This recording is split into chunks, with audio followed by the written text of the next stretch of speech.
Қайырлы күн. Бүгінгі қарастыратын сабағымыз тәжірибе күнделігі модулінің баптауларына арналады. Бұл модульдің негізгі мақсаты басқа мекемелерде тәжірибеден өткен білім алушылардың өту процесін қадағалау. Бұл модуль жұмыс жасау үшін біз келесі баптауларды орындаймыз. Ең бірінші, жүйенің әкімшілік бөлімінен өзімізге қажетті модульдің лицензиясының орнатылғанын тексереміз. Бізге қажетті модуліміз ол білім алушының тәжірибесі және де тәжірибе күнделігі. Бұл модуль негізгі модульсіз жұмыс жасамайды. Яғни тәжірибе күнделігі модулі жұмыс жасау үшін жоғары оқу орнында білім алушының тәжірибесі модулі орнатылуы керек. Келесі, жүйе конфигурациясы бөлімінен рольдер редакторы бөлімін таңдаймыз. Қажетті рольді таңдағаннан кейін ролімізге модульді қосамыз. Яғни бізге қажетті модуль ол тәжірибе күнделігі қызметкер. Ролімізді қосамыз. Және де қызметкерлер ол модульмен жұмыс жасай алу үшін қызмет жасау мүмкіндігін береміз. Және де кеңейтілген құқық бөлімінде келесі көрсетілген кеңейтілген құқықтың қайсысын орындайды, сол құқықтарды қосып сақтаймыз. Келесі, білім алушының роліне де өзімізге қажетті ролімізді қосамыз. Білім алушыға қосылатын роль ол тәжірибе күнделігі білім алушы, және де бұл модульмен білім алушы жұмыс жасау үшін редакциялау мәнін көрсетіп сақтаймыз. Әкімшілік бөлімде жасалынатын келесі бапта ол жүйе конфигурациясы бөлімінен құжаттар үлгілері бөлімін таңдаймыз, және де локациядан өзімізге қажетті модуль тәжірибе күнделігін таңдаймыз. Ашылған бетте келесі құжат үлгілерінің түрлері қарастырылған, яғни тәжірибе күнделігі педагогикалық мамандықтарға арналған және де білім алушылардың деректерін толтыру кезеңі туралы хабарлама.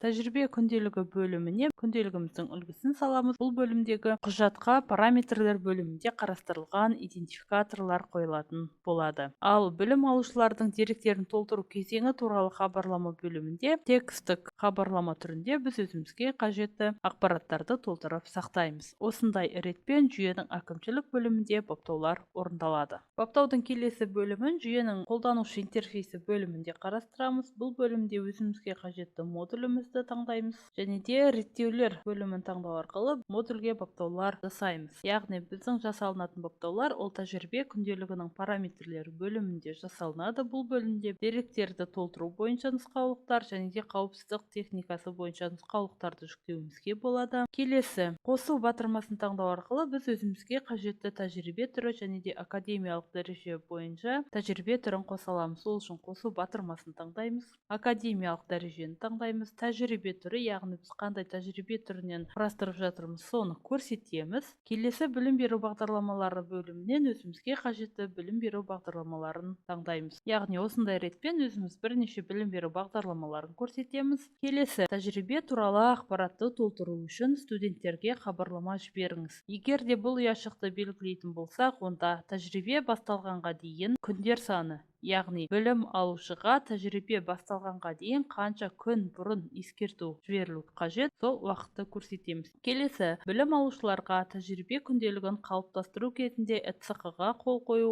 рұқсат етілсін ұяшығын белгілейтін болсақ, білім алушылар ақпараттарын толтыру барысында кепілдендіру үшін өздерінің жеке ЭЦХ-ларымен қол қойып растайтын болады. Келесі, тәжірибені толтыру мерзімін ұзартуға рұқсат етіңіз. Егер де бұл ұяшықты белгілесек, бізде келесі мәндер қарастырылған, яғни ұзарту кімдер үшін? Ол таңдалған академиялық дәрежедегі барлық білім алушылар. Егер де бұл мәнді көрсететін болсақ, онда біздің көрсетілген білім беру бағдарламаларында қанша білім алушылар бар, солардың барлығы үшін арналатын болады, және де бұл бөлімде ұзарту күнін көрсететін боламыз.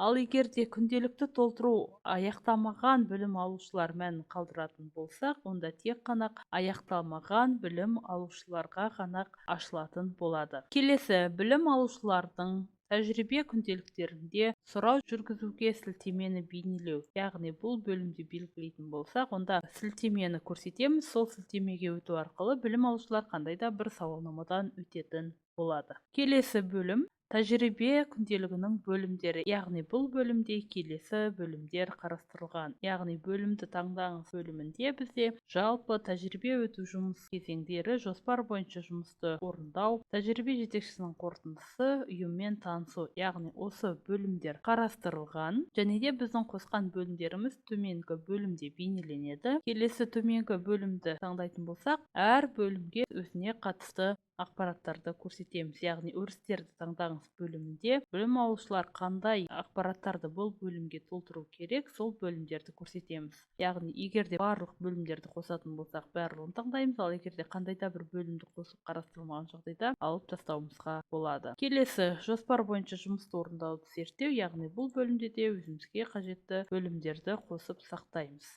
Келесі бөлімдерді таңдаңыз бөлімінде қандай да бір бөлім керек болмаған жағдайда оны біз алып тастауымызға болады. Қажетті бөлімдердің барлығын қостық. Келесі бөлімдер қандай реттілікпен тұру керек, оны орындарымен қозғай аламыз. Осындай ретпен тәжірибе күнделігі модулінің баптаулары орындалады. Яғни бұл бөлімде біз қандай академиялық дәрежелерге, қандай тәжірибе түрлерінен, қандай білім беру бағдарламаларының тобы бойынша құрастырдық, сол ақпараттар бейнеленетін болады. Әр білім беру бағдарламасында әртүрлі баптаулар болса, әрбіреуін жеке-жеке қосуымызға болады. Ал егерде барлығында бірдей баптаулар болған жағдайда, білім беру бағдарламаларының тобы бөлімінде қандай да бір тәжірибе түрі бойынша барлық білім беру бағдарламаларын көрсете аламыз. Осындай ретпен тәжірибе күнделігі модулінің баптаулары орындалады. Осымен бүгінгі сабағымыз аяқталды. Сау болыңыздар.